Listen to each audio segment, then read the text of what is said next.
Hey, everybody. Time to get started. Before Tim gets up here and leads us in some songs.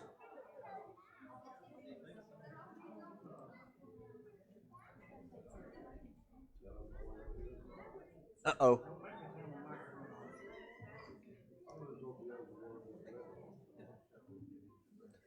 We got bulletins out there on the table. You might want to pick one up because I'm not going to go over all of these. We do need to make sure that we continue to remember William Carmack in our prayers and Pat, the whole family.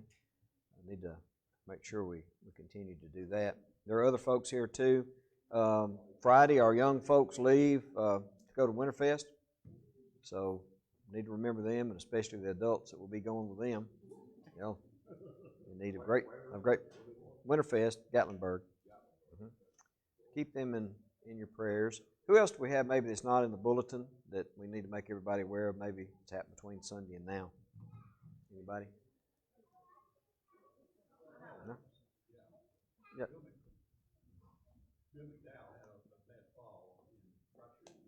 Oh, my.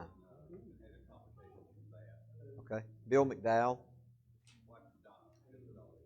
Gotcha. Broke his nose. Yeah, Marianne. Mm-hmm.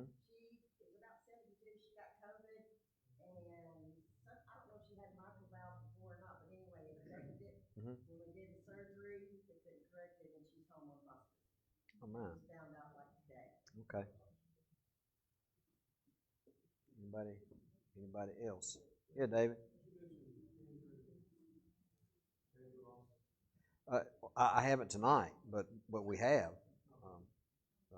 We did last Wednesday. Okay. Andrew Ross, we prayed for that family last Wednesday and Sunday as well. That would be Allison and Eric's youngest brother, Randy's. Well, Randy worshiped here with us for a while. Randy and Connie, I don't know if you knew that day. They were here for a while. So anyway, say the service is when? Saturday at 2 o'clock, Crossroads. Anybody else? Donnie's got the opening prayer. You got Mike? Yeah.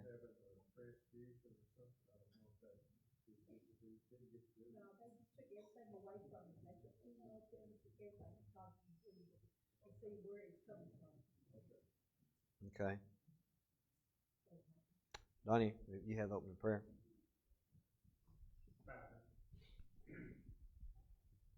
Father, we're grateful for the opportunity to gather as your people, study from your word tonight. Pray, Father, that you be with us as we look into the word. We have tender and receptive hearts. Bless those that are bringing the lesson.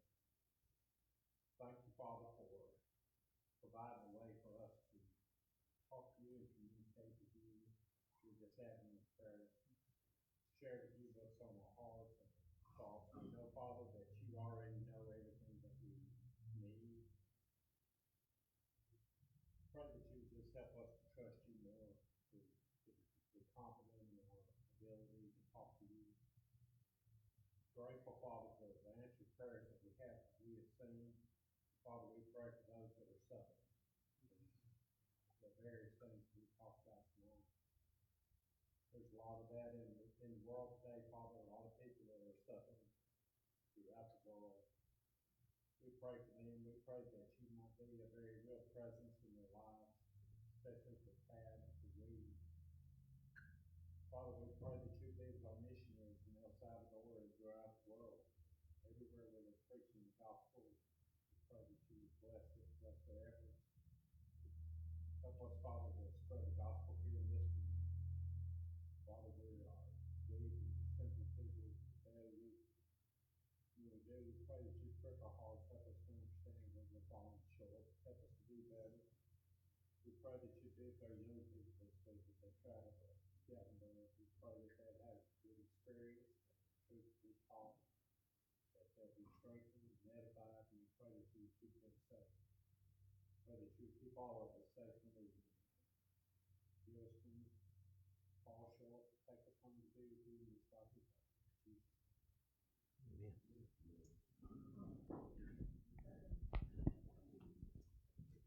songbook, you can mark our hymn of encouragement, be 584. 584. Right now we're going to sing 200. Hallelujah, praise Jehovah. 200.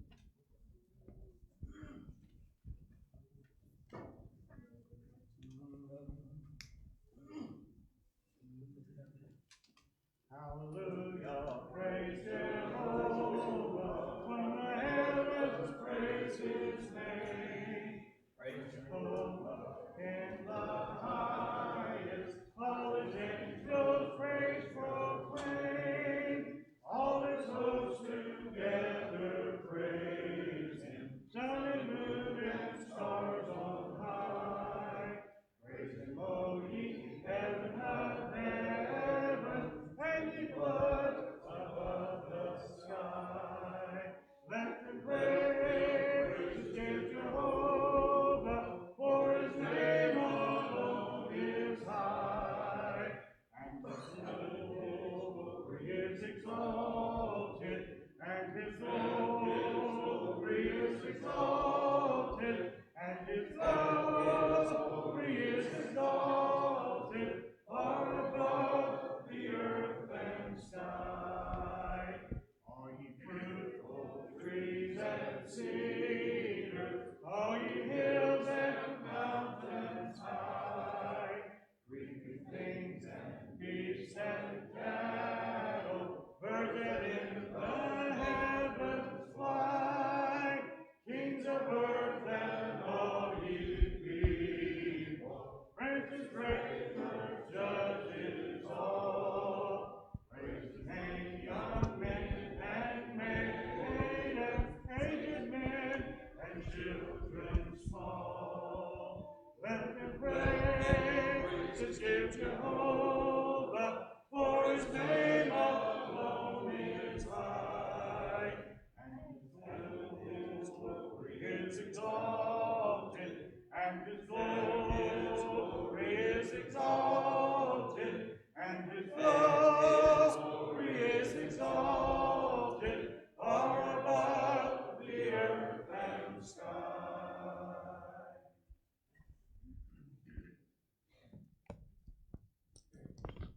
If you'd like to read along with me, I'm still in John chapter 19, some of the last words that Jesus spoke in this particular gospel account.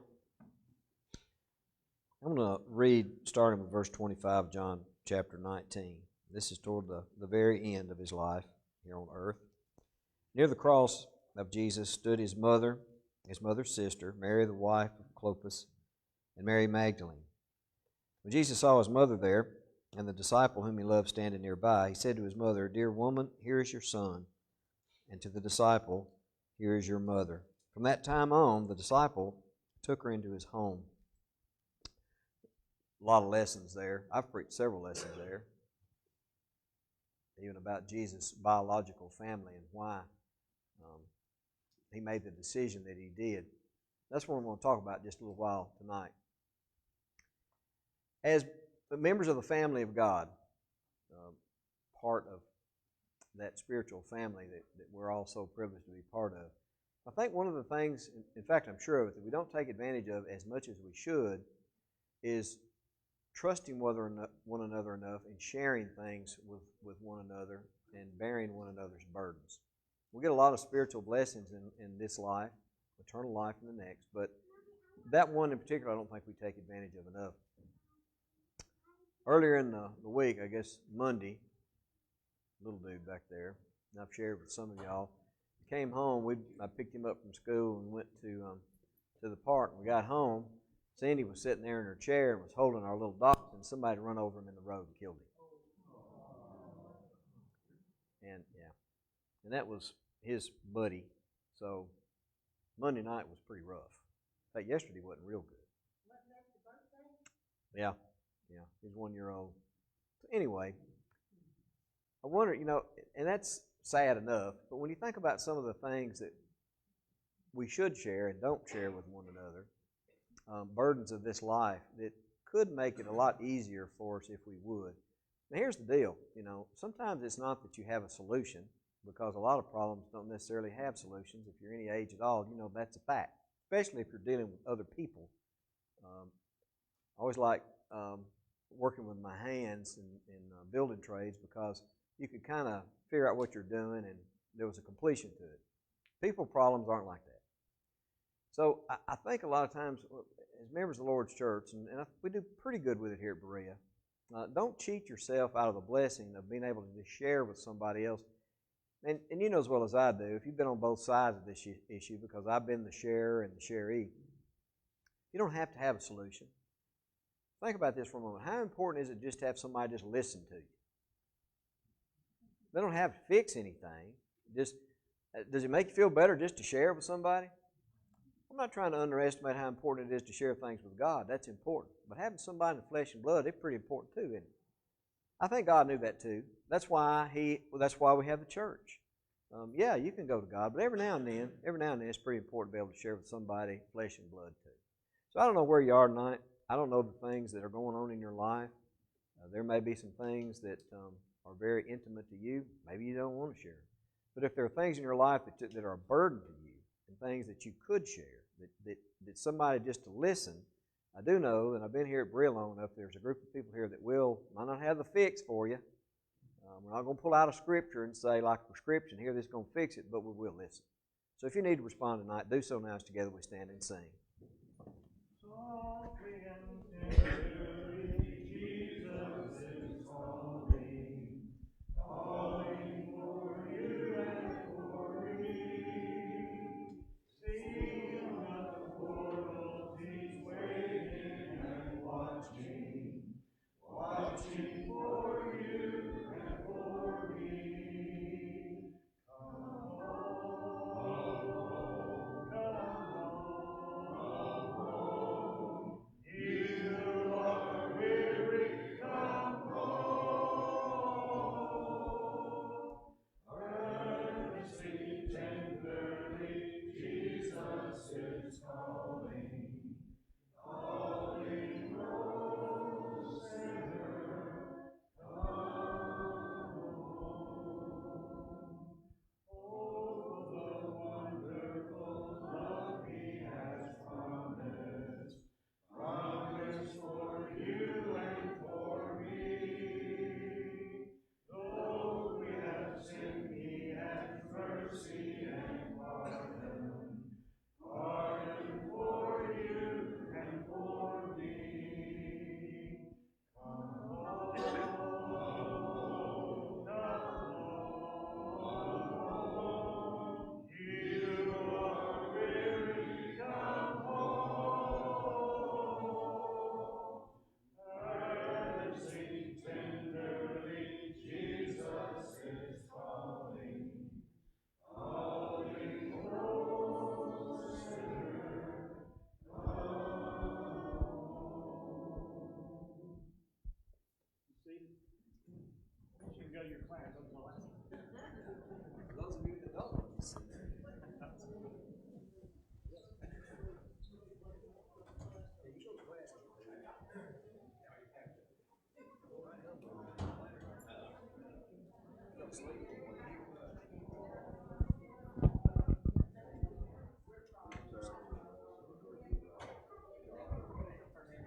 didn't stop, just left him in the road.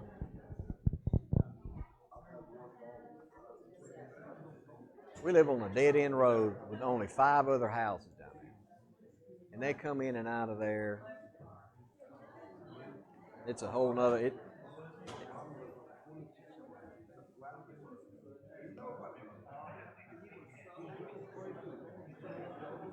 Yeah.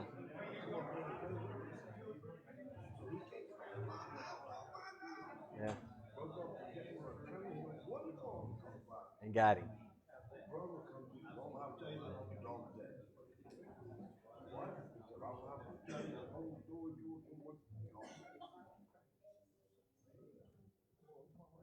Well, this little dog was bought as a replacement for the dachshund that we'd had for 15 years. So we'd had him just a year old. Yeah, boy.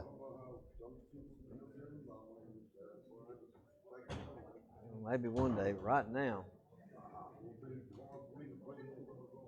Yeah, yeah. It was rough. It was a rough night.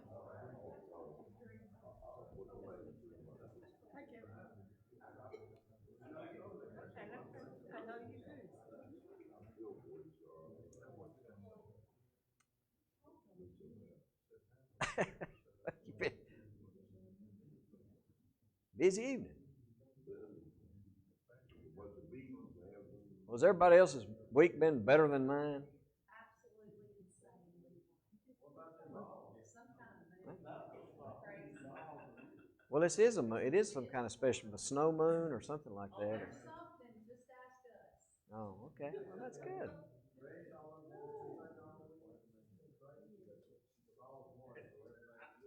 Yeah, that was good.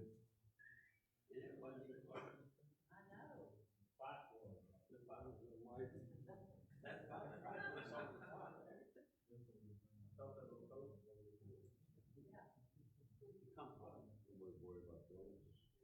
We know we. I got to say this. I'm a Vanderbilt fan, and since I have the floor, you know why the balls were orange, right?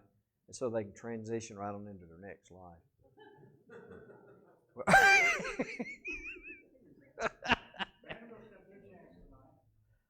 They got the big tall boy back. They're a little more competitive than they were. Big 7'1". He moved like a potted plant though. But I mean, when you're that tall, I guess it don't really matter. You just kind of feed it to him. But that's how they beat LSU. He came back. I don't know. Vanderbilt's basketball fortunes have been on the decline since they got rid of Stalin. But that's a whole other matter. That's a long time ago. That's 2 coaches ago. Let's open up to 2 Corinthians chapter 12.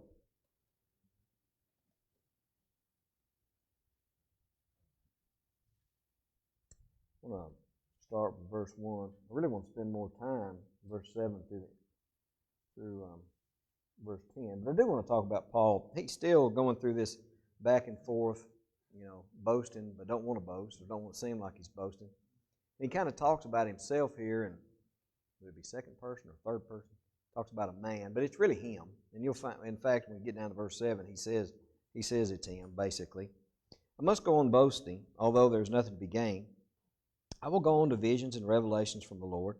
I know a man in Christ who 14 years ago was caught up into the third heaven, which in the Jews, this is neither here nor there, I don't suppose, but they kind of had degrees of the third heaven is the heaven. That's where God lives.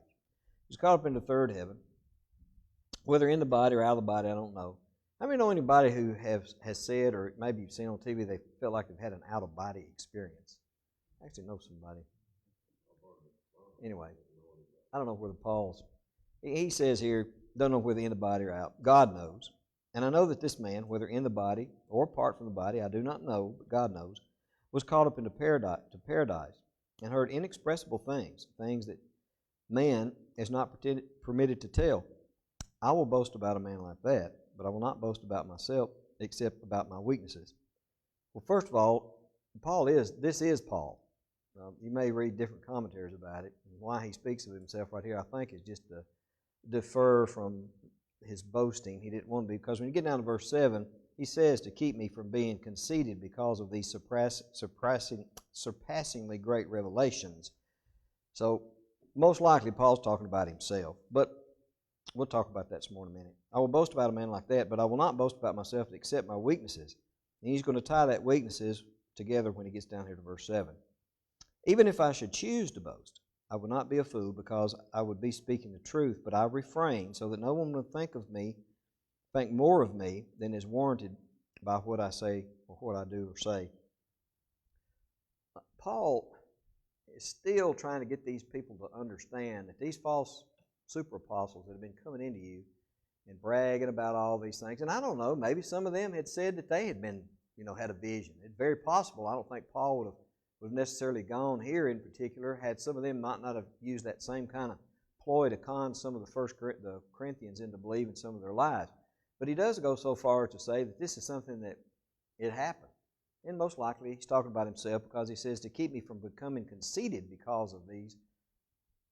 He goes in and talks about thorn in the flesh. Before I get into verse 7 right here, does anybody have anything they want to share? Because that's the way I've always taken these passages to mean. Anybody think that Paul was referring to somebody else? No, probably not. I mean, why, when we get into verse 7 through the end of the chapter, it's pretty obvious why he tells the story. Why do you think he spoke about, somebody here knows more about English. Was he talking about, is that second or third person? When he talks, third? Okay, third person. What is second person? Anyway, when the queen talks about herself, what does she say? You don't know? Yeah, whatever she wants. So why do you think he refers to himself in that way? Why didn't he just come right out and say it? It was me. I was the one that got called up. What do you think?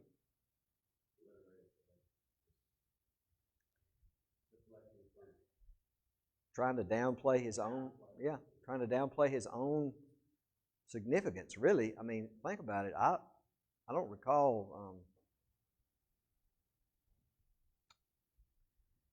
can you think of anybody else who could have made this boast?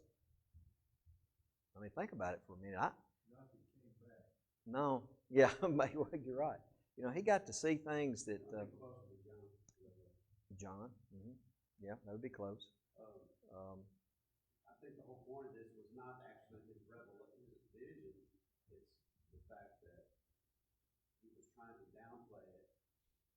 Even though other people might boast of it, or this might be a reason for boasting by some, he's dismissive of it as if it's not my calling card. It's not. Right. So I think he was just dismissive.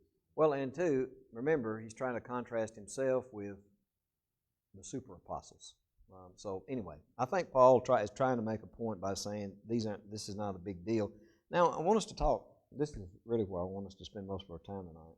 Let me read on through, and then we'll come back and talk about these few verses toward the end of my lesson. To keep me from becoming conceited because of these surpassingly great revelations, there was given to me a thorn in my flesh, a messenger of Satan, to torment me. 3 times I pleaded with the Lord to take it away from me, but he said to me, "My grace is sufficient for you. My power is made perfect in weakness. Therefore I will boast all the more gladly about my weaknesses, so that Christ's power may rest on me. That is why, for Christ's sake, I delight in weaknesses, in insults and hardships and persecutions and difficulties, for when I am weak, then I am strong." I said last week, somebody turn over to, and read for me here in just a moment, Romans chapter 7 and verse 18, probably be the only one I need. He talks about this thorn in the flesh, a messenger from Satan to torment him. When you think about, let me back up just a little bit. Has somebody found that for me? Have you got it, Kev? Just read it. Yeah, I think it's 7:18. I hope I wrote it down right. I know that nothing good lives in me, that is in my sinful nature. I want to do what is right, but I can't. I want to do what is good, but I don't. I don't want to do what is wrong, but I do it anyway. But if I do what I don't want to do, I am not really the one who's doing wrong. It is sin living in me that does it. Okay, and that's the way my version reads. Anybody got the King James that reads, "in my flesh"?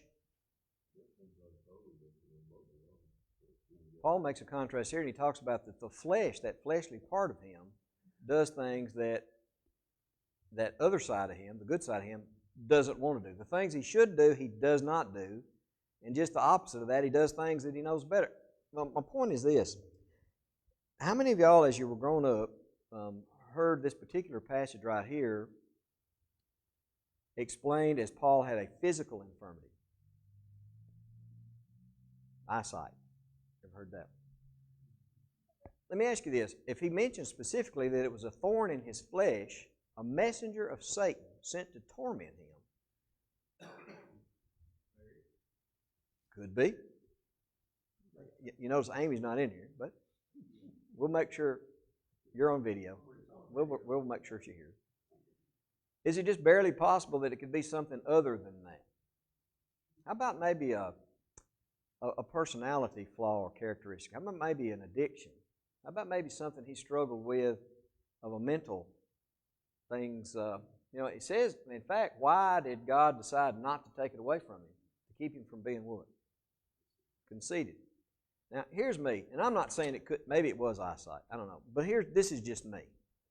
When he talks about it being a thorn in his flesh and a messenger from Satan, I don't know. This is just me thinking. I'll bounce this off, and you can throw in there all you want to. I think, and I do know the reason it's not specifically mentioned is so that we can all plug in our own thorn in the flesh. I do know that. Yours is different from mine, so that's good that it's not mentioned specifically. But to me, that fleshly side that he refers to in Romans, the things that he doesn't want to do, I've always connected that passage in Romans to this. There was something that Paul struggled with, and it wasn't his eyesight. There was something that he struggled with, and he wanted God to take it away from him. God didn't do it. And I don't know what it was. I think about myself, and I plug in my own variables there and think about the things that I struggle with in my mind. Fighting, as Paul talks about, that going back and forth, that fight that's inside all of us.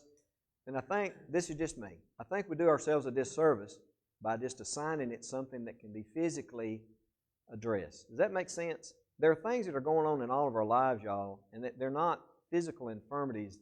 I said earlier, it's easier sometimes to correct mechanical problems than people problems. Sometimes it's easier to correct a problem. For instance, in our society, even today, somebody has heart trouble. They need a bypass. They go, they fix it. That's kind of like a mechanical problem. No big deal. No stigma there. How about somebody that has a mental problem? How about somebody that struggles with something mentally? Manic depression. Suicidal thoughts. Do you think the church treats that the same? Do you think maybe Paul, one of his thorns in the flesh, it might have been something like that? And if so, why couldn't it be? See, sometimes it's easier for us to just say that because we can categorize that easier, deal with it easier. But I'm telling y'all, people have thorns in the flesh that they're not so readily visible. And I think Paul had one of those. That's just an opinion. Yeah, Mike. Well, it could also be, this just my opinion. Yeah. It could also be something like what Job had, where Satan went to God and said, "This man is powerful in the kingdom. And you're saying that it's powerful, but I need to test it." Could be. That's a thorn in the flesh, and it's a powerful thorn. And God's given him permission to do. He said, "Okay, do everything, but you can't take his life." So very possibly. we don't know that. But No. It's Possible. because of what all Paul was doing. Look at what he's doing. Yeah. Oh, he's been a major. Words of the New Testament, through his inspired hand. Having studied with Gamaliel, was a Pharisee of Pharisees, was in line to be a member of the Sanhedrin, and now he's out preaching the good news of Jesus Christ powerfully. That could be that he asked God to take Satan away from him. And Nope. letting Satan, and it might not just be one thing, is what I'm saying. Oh, I know. Oh. Satan, everywhere he turns, Satan's trying to. Anything. Well, you know that he still did in the New Testament because Jesus tells Peter that Satan desired to sift you like wheat. So the same thing that happened to Job, he's after Peter too then. And why did it happen to Job? Because he was powerful. There's no doubt that Paul, and again, when you think about somebody with Paul's personality, as he started out, super well educated, and Paul, by his own admission, said he persecuted the church with what kind of conscience? He was good. He was good with it, up until he was told maybe he should be doing that. And I still, to this day, feel like when Jesus told Paul there on that road to Damascus, it's hard for you to kick against the prick. I still think Paul, always in the back of his mind, knew that what he was doing, there was something wrong with it. I believe that's what Jesus meant by that. You're doing this, but you shouldn't be doing it. And I believe that's always been my take on that. But I think it's important for us in the church, and then we'll move on to somebody share with me what they think a tormentor is, what their idea of a tormentor is. Yeah, Kevin? One of the things that I've thought about is just total speculation. He was beaten left to death. You could have been some sort of residual from the things he suffered for the kingdom's sake that would not go away. Yeah. And because that's what they were trying to do, is kill him. Well, who put that thought into them to kill him? For him? I've always wondered if it was residual or something that was done to him by those of Satan, trying to destroy him physically, to kill him. That maybe it was something that just wouldn't go away. Maybe. Well, this is along that same line. I've heard this theory thrown out there too. How many of y'all, even to this day, feel guilt about something? Even though you've been baptized? Okay. Can you imagine the guilt that Paul, he's still a man, still a human being, felt about some of the things that he did? You know, guilt is a very negative, it robs you of your productivity in the kingdom. The devil uses guilt to weigh us down. You know, it might have been something like that. I don't know. Yeah, Donnie? I've always thought that it was a sinful confession of some sort. I have to. Because we don't need grace for our eyesight. That's his right. Or for a broken arm, we don't need grace. We need grace for what? Sin. For sinful nature. Yeah. And there was something. Yeah. It was multiple things. I mentioned that last week toward the end. If it was a physical infirmity, grace, you don't need that. But you do, yeah, but you do need grace for a sinful nature. And if you go back to what Kevin read for us earlier, back to Romans, Paul makes it very plain that at least with him, did Paul struggle with doing what was right?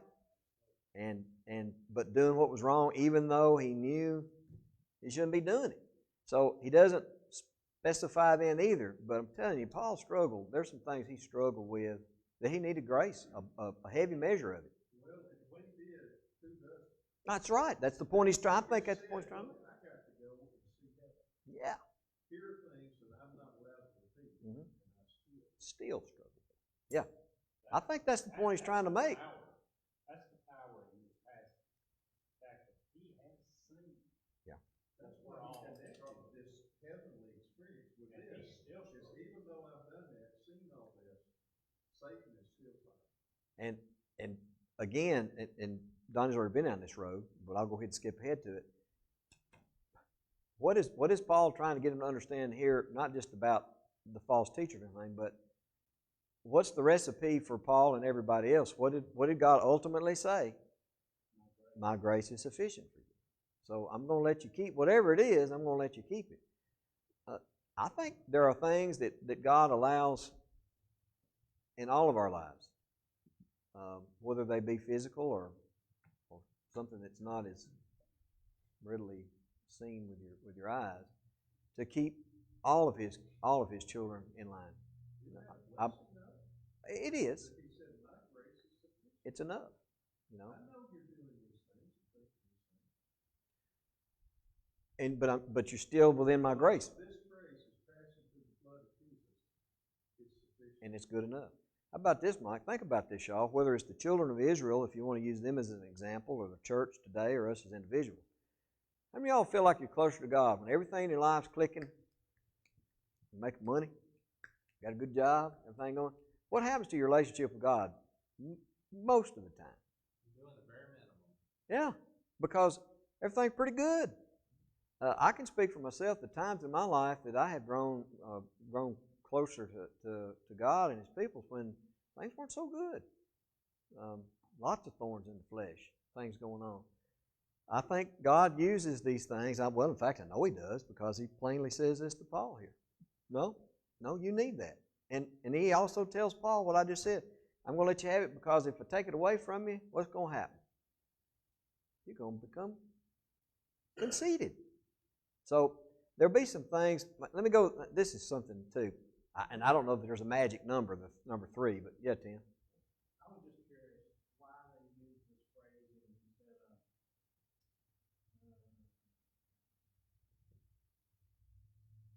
this problem called pain in my body. Why would he say that? I haven't seen that. Verse 7, God showed me made wonderful things. People should not think of me because of it.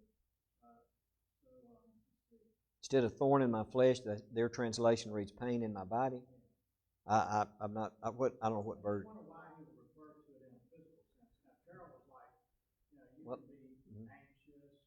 Yeah. You know, and it can cause physical pain. That's why it's a weird term to use. Well, what version have you got, Tim? That's NIRV. NIRV. New International Revised. Oh, okay, gotcha. Well, even with that, it doesn't take away. You're talking about having a pain, like a physical pain, as opposed. Well, even with that, you know, and I can think about this Monday night. Nobody punched me in the nose or anything, but I'm gonna tell you, sitting there and watching Cindy and Tucker down on the floor crying and sobbing and everything, I felt like somebody had stuck a knife in my chest. So, yeah, there's physical pain that goes along with anguish too.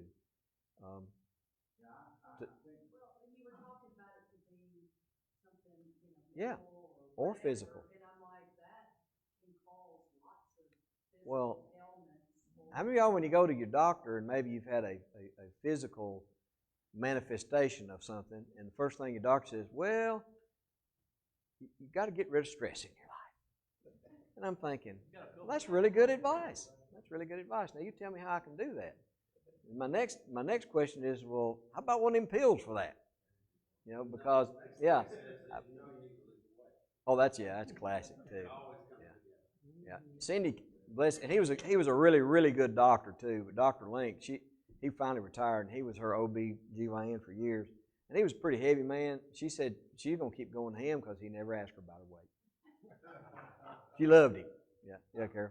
Well, but even like we've heard so many times, something to do with the eyesight or that, Yeah. would that cause actual pain in the body? I don't think No. so. I mean, No. so It was just a theory that had been. wording, I guess, just makes us think even further. As a lot of people, you know, that his eyesight was never fully restored after he was blind. And I mean, it's a plausible theory too. I just think, it's like Donnie was saying, I think when he dwells so much on grace here that, I don't know, I think it was probably something he struggled with other than that.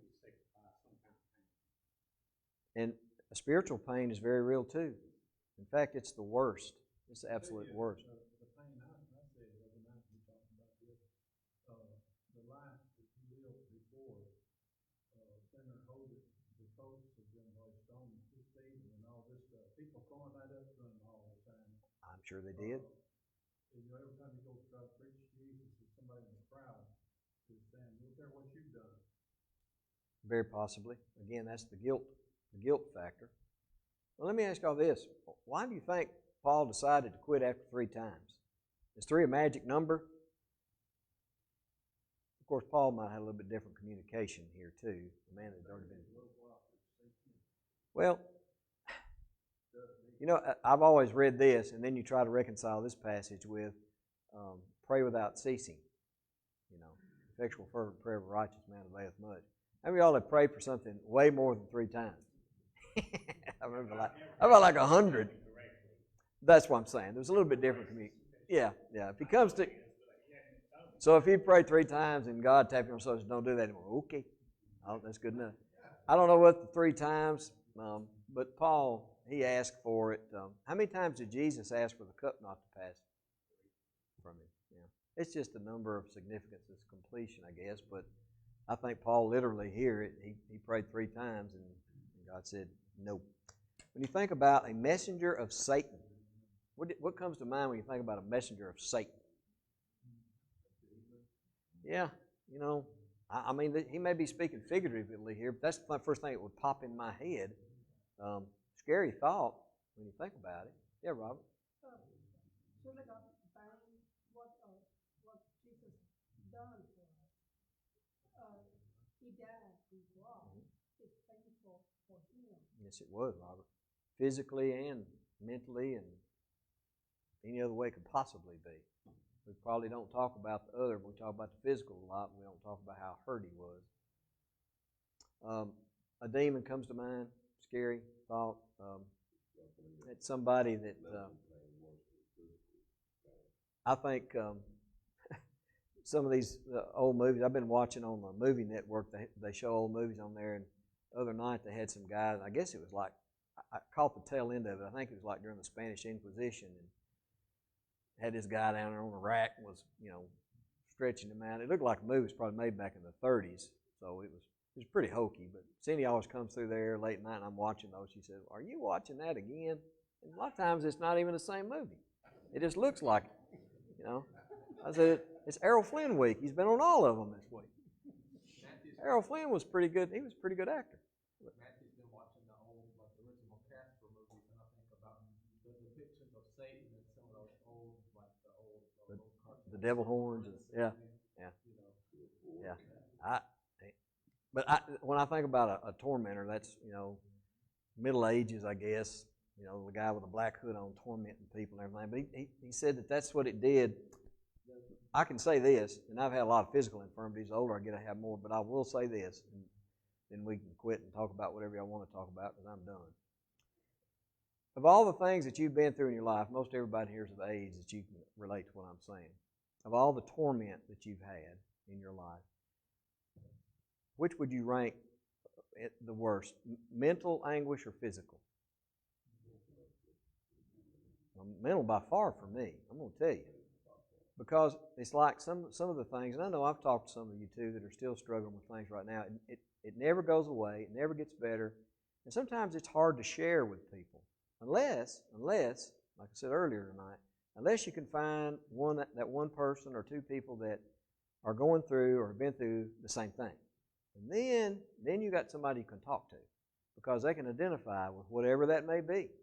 And again, like I said during the devotional, I don't think we take advantage of that enough. We pray for folks and should, that have cancer and maybe have heart troubles or whatever else. But listen, y'all, this has always been one of my pet passions here. If your heart gets sick, your lungs get sick, your brain can get sick too. And the church needs to make some more progress in that direction and making sure that we meet some needs of some folks. I'm telling you, there's still a stigma there, and it's sad because we got folks that suffer for that, and they feel like they got to do it silently. And I think it's wrong. I think it's just wrong as it can be. Yeah, Kevin. I was going to mention that the messenger of Satan is just explicit listing of the source. And sometimes we suffer and we blame it on a lot of things, or we assign it to reason. But this absolutely Came from Satan. But the source of the relief came straight from God. That's good. That's a perfect way of saying it too. There's no guess. Some of the things that we mentioned tonight, Paul could have brought on himself, but this in particular, yeah. And a lot of times we bring things like that too, because it's just human nature. When whether we've been baptized for the first time for remission of sins, or a baptized believer prays for forgiveness of sins after the fact, God, it's gone. But how hard is that to turn loose sometimes? And the devil will use that. He'll use that on you, and he'll send the messenger to use it. Yeah, Rick. That's why I say that mental anguish, the worst thing to do is it never goes away, but to do it alone. And it becomes even more mental struggle in life because it just continues, and then you're not. You don't find that person to connect with and understand what you're even talking about. But then that because it alone makes that mental. And we do. We got pills for every physical ailment you could ever have.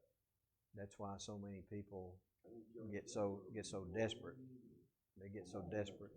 Anguish is so terrible, and then we go through it alone. Well, one other thing too, and I'm done, so I'm just talking now. Be careful with this too. Sometimes there's a danger, and I've done this as members of the church. To if somebody is going through whatever it may be, maybe marital troubles or bullying at school, or I don't know, it could be any number of things depending on the person. If they come to you for help, this is just my opinion here, because I have changed my philosophy on this a long time ago. Don't pull out Scripture and throw it at them. Don't do that. Now, don't misunderstand what I'm saying. I have Scriptures that I read for comfort.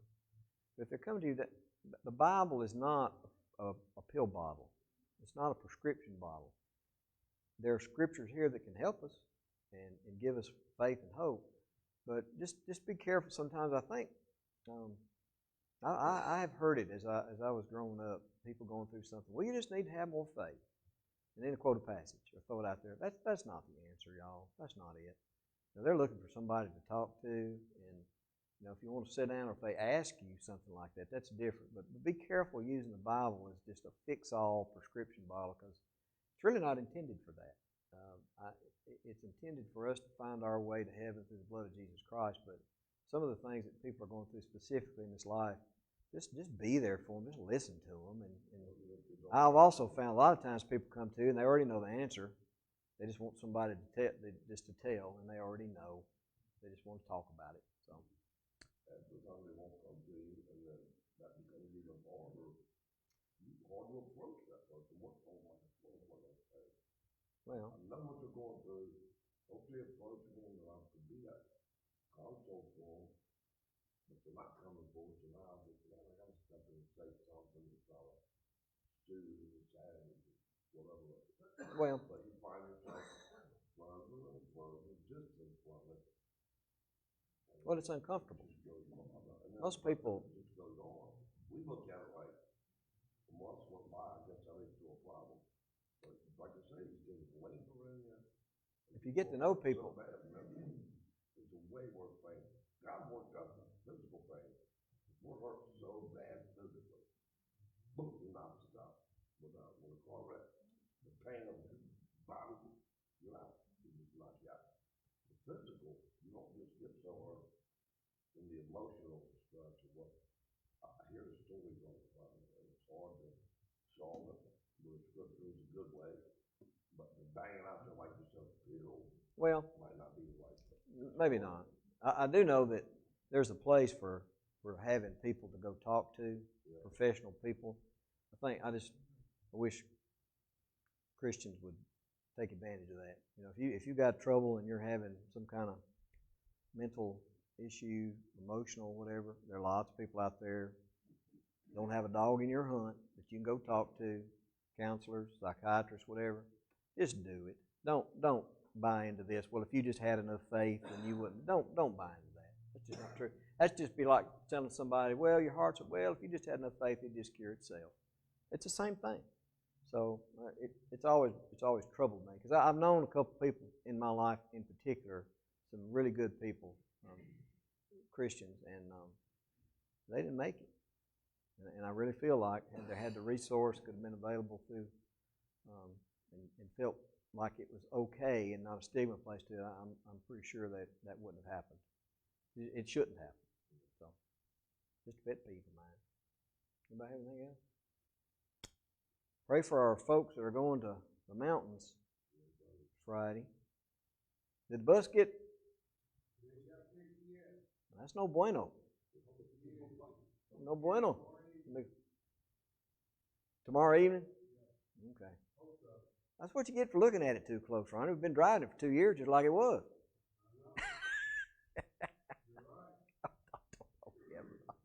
I didn't know the whole rear end was fixing to fall out. We're going to take both buses, I'm assuming. You one bus driver? Kobe the other bus driver?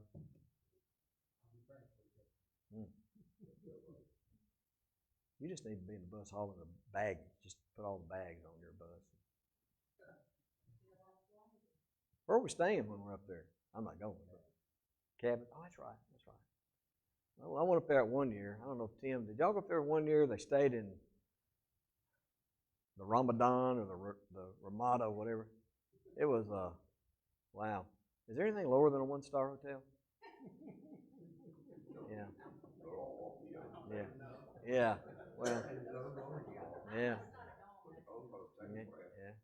So anyway, we didn't stay. We stayed across the street at it was a little mom and pop place, which was very nice. It was clean. It was older, but it was nice. But, no, I'm like, nah. Stay there. Of course, the kids. I guess the kids didn't mind. Matt was with them. So, did you go up there? Was you up there at Dalton? Was it? Matt likes to go the conservative route. They like the deal. Yeah. Okay. Well.